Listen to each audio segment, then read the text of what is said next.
Salve Maria, everyone. My name is Jonas Vandenberg, a cooperator of the Heralds here in Canada. And welcome to the first episode of a brand new series on the channel called 10 Minutes With. Today we're going to be spending it with Father Bandet of the Heralds of the Gospel. Father, you were actually born here in Canada, correct? I was born of Canadian parents, but I wasn't born in Canada. I was born in the United States, in Illinois. Yes, way back in 1962. Actually, I was born under the pontificate of John 23rd. And I was born in the United States because my father was in the Air Force, Canadian Air Force, and he had to go down for a certain time for a course. And my mother followed him, and I was born.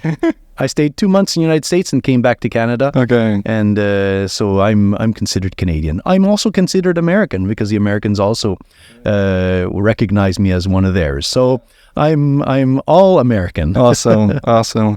But you also speak French, right? I do, yes, because I was born from a French-Canadian family. Canada has two major cultures. Canada was founded, first of all, by the French, with Jacques Cartier and Samuel de Champlain, Sainte Marguerite Bourgeois, the Holy Canadian Martyrs, and all that. That was the French that were in Canada for the first 200 years. And then, the French lost the war to the British, and then the British came. And so in Canada, we have those two cultures, which I think complement each other's. Yeah. Some people like to try to maybe create difficulties and tensions between the French and the English. But I think it's a richness that we have in Canada. And so that's why I speak, my mother tongue is French. Okay. So I learned my first language was French, of course. So at home, we would always speak French. But my father, being in the Air Force, he was transferred many times to different bases in Canada. So we began in Bagotville, which is north of Quebec City, near a city called Chicoutimi. And then from there, we went to Borden, we went to Moose Jaw, we went to, I remember going to the school in Moose Jaw. Moose Jaw is in Saskatchewan. Oh, wow. Yes. Really? And then we went to Cold Lake. Cold Lake is up north of Alberta. So we traveled and lived in many different places. And this allowed me to learn English. Yeah. You see, so my mother would be adamant, saying, no, at home, you speak French. But with your friends, you can speak English. And so I became that bilingual. You are a father, a priest of the Heralds of the Gospel. How did you actually meet the Heralds here in Canada? So I met the Heralds when I was a university student in Montreal. And so I was 19 years old. I had gone to Concordia University in Montreal. I was studying cinematography, actually. Oh, really? Yes. And so I actually worked for Telesag. Telesag is a cable television network in Chicoutimi. So I worked when I was 18 years old there for a year. And then I went to university. And there at the university, that's when I met the Heralds for the first time. Actually, who I met for the first time was Our Lady. Okay. Because I was boarding with an older man, a friend of the family, and he was Catholic. And so he was bringing me to Mass. Because I, as all teenagers, after having left home at 18 years old, I had started to fall aside a little bit from going to Mass. I can say we lived the message of Fatima as a family because my father would always gather us and invite us to get on our knees after dinner and after supper, and then we would pray the rosary. So that was a really strong upbringing, and that kind of opened my mind to the message of Our Lady of Fatima, and so I was always very sensitive, probably to her maternal inspirations and her maternal help.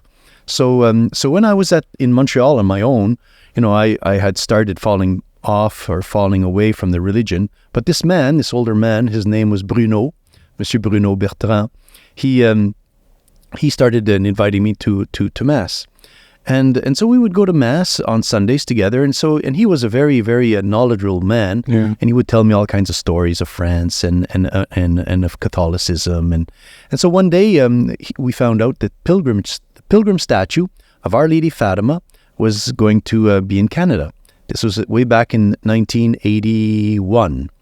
1981. So we were invited to go to see her, to venerate her, and when I went to see her, that's when I met her for the first time. Okay. And that's when I met the first member of a herald. Really? Yes. What was it? They didn't have priests or brothers back then, right? No, we started just as lay people, wanting to serve the church and to be at the service of Our Lady. When you met the Heralds, what initially attracted you to the group? Like what? For me personally, I remember when we met Brother Aldo for the first time. Okay. And that's when we met the Heralds for the first time. But for me as a young boy, seeing something that I've never seen before was like a real soldier, right? Like with the boots, the chain, the cross. And that really initiated my inspiration and my desire to get to know the Heralds better. Okay. This was in Holland? No, in Belgium. Brother Aldo actually came to Belgium for a visitation to our house. Okay. So he went from Holland to Belgium. Yes. With the pilgrim statue of Our Lady? Correct. Yeah. Good. Oh, there we go. So what attracted me was, of course, their devotion to our Blessed Mother. I was awestruck by the respect, the sacrality with which they treated Our Lady, the statue, and also their manliness. I was very, very attracted by the fact that back in 1981, we didn't wear the habit of the Heralds of the Gospel so often as we do today. Today we wear it basically every day. It's our religious habit. So we just take it off when we have to work, do the dishes, for example, clean the monastery or whatever. Yeah. But normally we're always wearing our religious habit. Back then in 1981, no, the religious habit was something that was just beginning. So we were just in the let's say so it was reserved for the hermitages, and in Canada we didn't have a hermitage. So the members of the group back then, we called them members of the group, the members of the Heralds, which would later on become members of the Heralds of the Gospel, because back then in 1981, the Heralds of the Gospel had another name. You see, because we began as a lay association of Christ's faithful. We began as an association that developed into a religious order later on. So what really attracted me was their manliness. How they were men, but they were men that weren't afraid to pray the rosary and to go to Mass. So for me, that was a eye-opener. I had always gone to Mass and I had served Mass also. Many years I served Mass as a child, as a teenager, and the people that I would relate to, well, let's say they weren't as manly. They were less affirming. You see, they would go about. Some of them were very, very dedicated. Some of the sacristans, those who were in charge of the altar servers, in my little parish there in Saint Isidore in Chicoutimi, they were attentive, they were kind and everything, but they weren't affirming. They weren't kind of Catholics that were really compenetrated. They didn't. They were Catholics that were maybe a little bit secularized. Yeah. You see. So when I met the Heralds of the Gospel, or let's say the group, the first ones, they were really very, very masculine. They were very firm in their beliefs, and the way they prayed with a lot of virility. Yeah. And so that attracted me a lot. I said, wow, that's new. Yeah. And so this is when I started, going to the seat, because we call our houses seats. Yes. Like the seat of wisdom.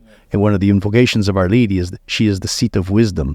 So we call our houses seats. So I would go to the seat, and we would have moments of prayer, of teachings, and I felt really inspired. And that's when after 1 year, in 1982, that's when I went to Brazil for the first time to meet Dr. Plinio Correa de Oliveira. And so how did you eventually join the Heralds? It was when I walked into Notre Dame Basilica. I walked into Notre Dame Basilica in Montreal, which is beautiful. All that wood carving, that blue and everything. And so I just felt, I said, I'll do I began like this. I started to argue with myself. I'll I'll do a sabbatical year. I'll take a year off, and I'm going to dedicate myself to Our Lady. Yeah. Because that was the idea, right? As a consecrated, I consecrated myself. No, actually, I hadn't consecrated myself yet. Really? I hadn't consecrated myself yet, but I was wanting to consecrate myself. So I said, you know what? I'm going to take 1 year off. I'm going to prepare myself, consecrate myself, and then we'll see. Then if then I'll go back to the Grenadier Guards. I'll go back to university. So that was how I kind of dialogued with my desire to serve Our Lady, but also my attraction to the world, to the career and to develop and everything else. So that's maybe a little bit what attracted me, what happened at that moment.